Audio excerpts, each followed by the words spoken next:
बाहर जगौलु तो 2-3 वर्ष है गछ गुड़ा मरी जाऊला आ किछि लाभ हो नथिला।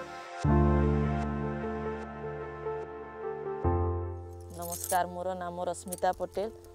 मु सुंदरगढ़ डिस्ट्रिक्ट रो दौड़ा बिरबिरा पंचायत रो दौड़ापड़ा ग्राम रो 8-10 वर्ष है ये कदली टमाटो बैगण बीन चाषबास करुछु। पीजी ग्रुप रो संतोषिनी किसान आमको यही चाष विषय रे कहले तापरे मीटिंग सबू गलु ये चाष देखिलु अलग जगह भल लगिला तापरे आमे यही नेट रे चाष करिवार मन कलु। यही नेट हाउस भितरे आमे प्रथमे बिलाती चाष कलु। बाहर लगौलु खरा मासे बिलाती तो मरी जाउथिला ए भितरे मरुनी आ शीघ्र फल आ फूल होईछि।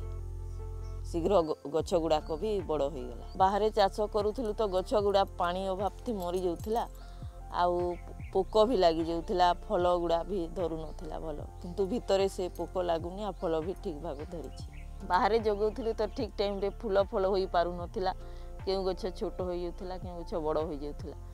ये भितर नेट भितर सब गछ समान हो बढ़ुची आ ठीक टाइम रे फूल आ फल धरुची। भितर गछ गुड़ाक भल देखा जाउछि फल भी भल धरी आ किछि लाभ हेबो बोली जना पड़ुछि। तो ए नेट हाउस को देखिकरी गाँ लोक माने भी पसंद करूछंती आ या भितर भल चाष होउछि देखिकी समस्ते करबा पई इच्छा करूछ।